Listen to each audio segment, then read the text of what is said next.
कुछ सेटिंग्स ऐसी होती है कि उसकी यूज नहीं है कि वो आप करें या ना करें कोई फर्क नहीं पड़ता। जैसे ग्रिड सेटिंग्स है, ग्रिड सेटिंग्स पाकिस्तान के लिए हमने सिस्टम डिजाइन किया है, पूरे पाकिस्तान में ग्रिड की रेगुलेशंस एक ही है, वोल्टेज भी एक ही तरीके से आते हैं, फ्रीक्वेंसी भी वही होती है।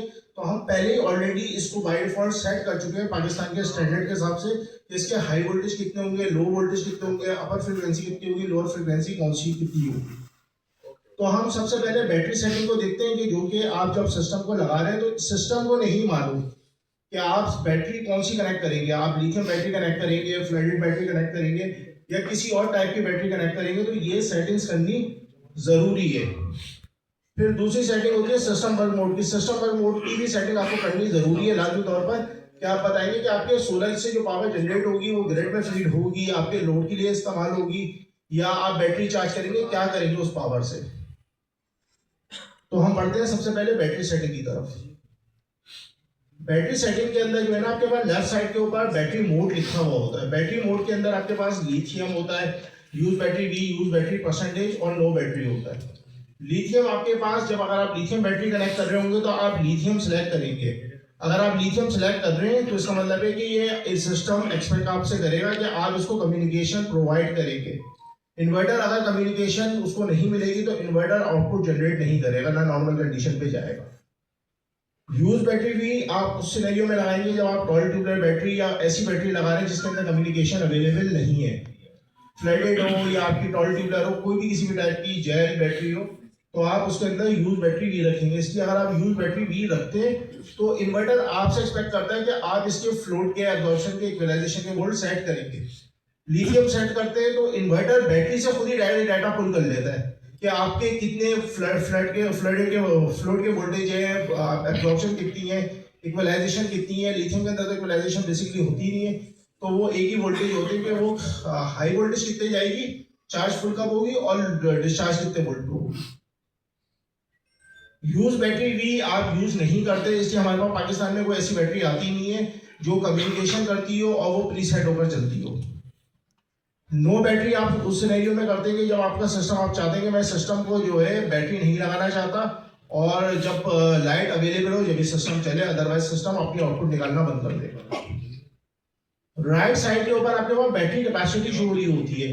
बैटरी कैपेसिटी आपको, जाहिर सी बात है, आपको पता है कि आप बैटरी कितनी कैपेसिटी की लगा रहे हैं।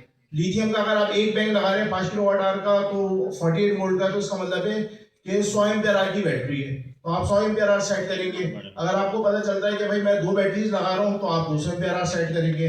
ये जो सिनेरियो है ना, ये आपका टॉल ट्यूबलर में भी आपको सेट करना है, फ्लडेड लगाएं या आप किसी भी टाइप की लगा रहे हैं बैटरी, तो आप बैटरी कैपेसिटी सेलेक्ट करेंगे। फिर आपके पास एक ऑप्शन आ जाता है मैक्स ए चार्ज। मैक्स ए चार्ज लिथियम के बैटरी के अंदर आप 1C या 0.5C तक सेलेक्ट कर सकते हैं। इसलिए बैटरी जो है ना कम्युनिकेशन के थ्रू कनेक्ट होती है, तो जो उसकी मिनिमम वैल्यू होगी बैटरी वहां से, इन्वर्टर वहां से डाटा पुल करेगा और उसके हिसाब से मिनिमम वैल्यू जो होगी उसको फॉलो करेगा। लेट सपोज करते हैं कि अगर आपने सेट कर दिया 100 एम्पियर से बैटरी चार्ज हो और आपका जो सिस्टम जो है बैटरी से जो डाटा पुल कर रहा है और बैटरी कह रही है 50 एम्पियर से चार्ज होनी चाहिए इसको बैटरी, तो बैटरी 50 एम्पियर को फॉलो, इन्वर्टर 50 एम्पियर से बैटरी को चार्ज करेगा। अगर ये आपकी वैल्यू 50 है और आपका इन्वर्टर बैटरी कह रही है कि 100 एम्पियर से चार्ज करो, तो सिस्टम बैटरी को 50 एम्पियर से चार्ज करेगा, जो भी मिनिमम वैल्यू होगी वो उसको फॉलो करेगा। मैक्स ए डिस्चार्ज आपको वो वैल्यू रखनी है कि जो कि आपके इन्वर्टर की पहले से ही वैल्यू सेट हुई हुई है, जो आपके इन्वर्टर का मैक्सिमम करंट है वो ये क्यों रखनी है। इसलिए अगर आप लेट सपोज करें 12 ट्यूबलर बैटरी आप इस्तेमाल कर रहे हैं, 12 ट्यूबलर बैटरी का सबको पता है कि भाई डिस्चार्ज रेट 0.1C होता है। 200 एम्पियर की मैं बैटरी इस्तेमाल कर रहा हूँ तो मैं 20 एम्पियर से बैटरी को चार्ज कर सकता हूँ, 20 एम्पियर से डिस्चार्ज कर सकता हूँ। 20 एम्पियर को अगर हम कैलकुलेट करते हैं 48 वोल्ट के हिसाब से तो ये 96 वॉट बनते हैं, यानी 1000 अप्रोक्सीमेटली 1000 वॉट। अगर आप 1000 वॉट से ऊपर का जैसे ही लोड इसके ऊपर डालेंगे या चलाएंगे तो इन्वर्टर एकदम से एब्रप्टली ट्रिप कर जाएगा और F56 का एरर देगा। नॉर्मली हम लोग ऐसा, हमारी प्रैक्टिस में ऐसा नहीं होता, हम लोग तकरीबन 4 to 5 किलो वॉट का लोड इसके ऊपर ड्राइव कर रहे होते हैं डे टाइम में। डे टाइम के अंदर जैसे आप बैटरी के ऊपर लोड डालते हैं 5 से 6 सेकंड बैटरी के ऊपर लोड होता है, उसके बाद ग्रेजुअली ये सारा लोड हल्के हल्के कर सोलर की तरफ शिफ्ट हो जाता है। नाइट टाइम में आप लोगों को ये इशू आता है, इसके सोलर तो अवेलेबल होती नहीं है उस टाइम पे। तो वो आपका इन्वर्टर एब्रप्टली बैटरी को इतनी स्पीड से डिस्चार्ज करता है कि वो शटडाउन लेवल रीड हो जाता है और बैटरी आपका सिस्टम को F56 का अलार्म दे देती है। जब F56 का अलार्म होता है तो आपका सिस्टम शटडाउन के लेवल को मीट कर लेता है। इसका मतलब है कि आप सिस्टम और बैटरी को डिस्चार्ज नहीं करेगा। बैटरी सेटिंग के अगर हम दूसरे पेज पे जाते हैं तो हमारे पास दो ऑप्शंस होते हैं। एक हमारे पास जनरेटर के लिए होता है और दूसरा ग्रिड चार्जिंग के लिए होता है। अगर आप ये समझ लेंगे तो आपको दूसरा भी समझ में आ जाएगा।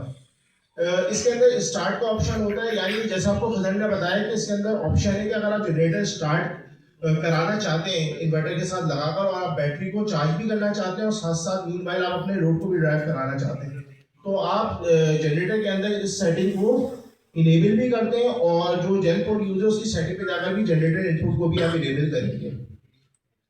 उसके बाद होगा ये कि जैसे आपने लिथियम बैटरी लगाई है 5 किलोवाट आवर की, ठीक है, तो 5 किलोवाट आवर की बैटरी से आपके पास लेट सपोज करें कि 30% हम ले लेते हैं कि 30% तक हम बैटरी को डिस्चार्ज करेंगे इससे नेगेटिव। तो हमारे पास 5 किलोवाट के अंदर है 3500 वाट, ठीक है, 3500 वाट आवर की जो है ना हमारे पास बैटरी की कैपेसिटी है जो हम डिस्चार्ज कर सकते हैं। 1000 वाट का हमारा लोड चल रहा था, ठीक है, 1000 वाट का मतलब ये 3.5 घंटे हमारा लोड ड्राइव हो सकता है इस बैटरी के ऊपर 30% तक। तो हमारा पहले लाइट आपके अवेलेबल नहीं थी, ग्रिड अवेलेबल नहीं थी, आपकी लाइट गई, आपकी बैटरी डिस्चार्ज होना शुरू हो गई। उस टाइम पे आपके पास ग्रीन सोलर पावर भी नहीं थी। अगर सोलर पावर होती तो वो लोड को चला लेती। तो आपकी लाइट जैसी लाइट गई आपकी बैटरी जो है डिस्चार्ज होना शुरू हो गई। बैटरी डिस्चार्ज होते होते होते 3.5 घंटे तक 30% पे आ जाएगी अगर 1 किलोवाट का लोड है। उसके बाद ये इन्वर्टर जनरेटर को आप जनरेटर चार्ज और जनरेटर सिग्नल पे चेक लगाते हैं तो जनरेटर को कमांड देगा और आपका जनरेटर का जो ATS है वो इनेबल होगा। उसके बाद जैसे ही इनेबल होगा वो जनरेटर को स्टार्ट कराएगा। स्टार्ट कराते ही ये अपनी ग्रिड की जो जेन पोर्ट की जो पोर्ट है उससे कनेक्ट कर लेगा जनरेटर को और वहां से बैटरी को भी चार्ज कराएगा और आपका लोड भी चलाएगा। मीनवाइल जैसे ही आपकी बैटरी चार्ज हो जाएगी जनरेटर ऑफ हो जाएगा और उसी टाइम जो है आपकी फिर दोबारा से जो बैटरी है वो डिस्चार्ज होना शुरू हो जाएगी इन्वर्टर से, ठीक है। यानी 3.5 घंटे आपका लाइट जाने के बाद 3.5 घंटे बैटरी से चला, 1 घंटे में आपकी बैटरी जनरेटर स्टार्ट हो गई, 1 घंटे में बैटरी भी चार्ज हो गई, लोड भी चल गया और उसके बाद फिर आपके पास 3.5 घंटे आपको और बैकअप टाइम मिल गया। तो इस तरीके से आप इसको सेट कर सकते हैं। अब एम्पियर क्या चीज है? एम्पियर का मतलब ये है कि कितने एम्पियर से बैटरी चार्ज होगी जनरेटर से। 40 सेट करेंगे तो 40 से होगी, 50 सेट करेंगे तो 50 से होगी, 100 सेट करेंगे तो 100 से होगी। लिथियम के केस में आप 100 करेंगे, बट टॉल ट्यूबुलर बैटरी के केस में आप 0.1 C से ज्यादा सेटिंग नहीं करेंगे। 200 एम्पियर की बैटरी है तो 20 एम्पियर सेट करेंगे, 300 एम्पियर वाली बैटरी है तो 30 एम्पियर सेलेक्ट करेंगे। यहाँ भी इस वाली विंडो पे भी, इस वाली विंडो के ऊपर भी मैक्सिमम अगर आपने ग्रिड से चार्ज करनी है और इस वाली विंडो के ऊपर भी 0.1 C से ऊपर आप नहीं लेकर जाएंगे। अगर आप लेकर जाते हैं 0.1 C से तो आपकी बैटरी ब्लास्ट भी हो सकती है, खराब भी हो सकती है। फिर आपके पास जो है ना थर्ड पेज आता है। थर्ड पेज के अंदर आपके पास अगर आपने सेटिंग लिथियम सेलेक्ट की है ना तो थर्ड पेज के अंदर आपके पास 11 पेज का ऑप्शन ओपन होता है। लिथियम मोड आप सिलेक्ट करते हैं। नॉर्मली जितनी भी हमारे पास पाकिस्तान के अंदर बैटरीज अवेलेबल है या ऑल ओवर द वर्ल्ड वो पायलॉन की प्रोटोकॉल को फॉलो करती होती है कैन की। तो कैन के ऊपर सारी बैटरीज एक्टिव है मेजॉरिटी। तो आप 0 ही मोड सिलेक्ट करेंगे, आपको दूसरा मोड सिलेक्ट करने की जरूरत नहीं है इसके अंदर। अगर आपने 0 सिलेक्ट कर लिया और आपके पास बैटरी स्क्रीन पर बैटरी आइकन के ऊपर आप क्लिक करते हैं, LIBM इसमें डेटा आ गया तो उसका मतलब है बैटरी कम्युनिकेट कर चुकी है। फिर आपके पास अगर 485 की बात करते हैं तो अगर आपके पास नराडा लगा रहे हैं, नराडा आपको 485 दे रही होती है तो उसके अंदर हम 16 नंबर की सेटिंग सिलेक्ट करते हैं। 16 नंबर का मतलब ये है कि ये नराडा को फॉलो करेगा, नराडा की 485 की प्रोटोकॉल को। फिर ये शटडाउन देखते हैं। शटडाउन क्या चीज है? शटडाउन ये है कि मेरी बैटरी का लेवल किस लेवल तक आ जाए, उसके बाद इन्वर्टर एबनॉर्मल कंडीशन पे चले जाए, बैटरी को मजीद डिस्चार्ज ना करे। लो बैटरी का मतलब ये है कि लो बैटरी आपकी किस लेवल पे जाकर इन्वर्टर आपको बताना शुरू कर दे कि आपकी बैटरी लो होने लगी है। 20% है, 20% के बाद बैटरी बीप देना, इन्वर्टर बीप देना शुरू कर देगा कि आपकी लो बैटरी होने लगी है, ठीक है। और कुछ देर के बाद यानी 20% है तो 20% के बाद 10% पे जाकर ये शटडाउन हो जाएगी। रीस्टार्ट क्या चीज है? रीस्टार्ट का मतलब ये है कि एक दफा अगर आपका सिस्टम शटडाउन हो गया तो जब तक सिस्टम नॉर्मल नहीं होगा तब तक रीस्टार्ट के वोल्टेज नहीं आ जाते। बहुत सारे लोगों के पास ये प्रॉब्लम आ रही होती है कि हमारा सिस्टम शटडाउन हो गया है और अब जो है F56 का एरर दे रहा है और स्क्रीन के ऊपर कोई भी जो है फ्लो ग्राफ हमें शो नहीं हो रहा। जब तक सिस्टम नॉर्मल कंडीशन पे नहीं जाएगा, जब तक रिस्टार्ट के वोल्टेज दोबारा मेंटेन ना हो जाए। उसके बाद ये तीसरा पेज जब भी आपका ओपन होगा जब आपने बैटरी सेटिंग के अंदर यूज बैटरी वी सिलेक्ट किया हुआ है या यूज बैटरी परसेंटेज सिलेक्ट किया हुआ है, उस सिनेरियो में आपके पास ये पेज ओपन होगा। जैसे मैंने आपको बताया कि यूज बैटरी वी का मकसद ही यही है कि आप ऐसी कोई बैटरी लगाना चाह रहे हैं जिसके अंदर कम्युनिकेशन नहीं है, तो आप लोड के एब्जॉर्प्शन के इक्वलाइजेशन के जो वोल्टेज है वो इन्वर्टर को प्रोवाइड करेंगे।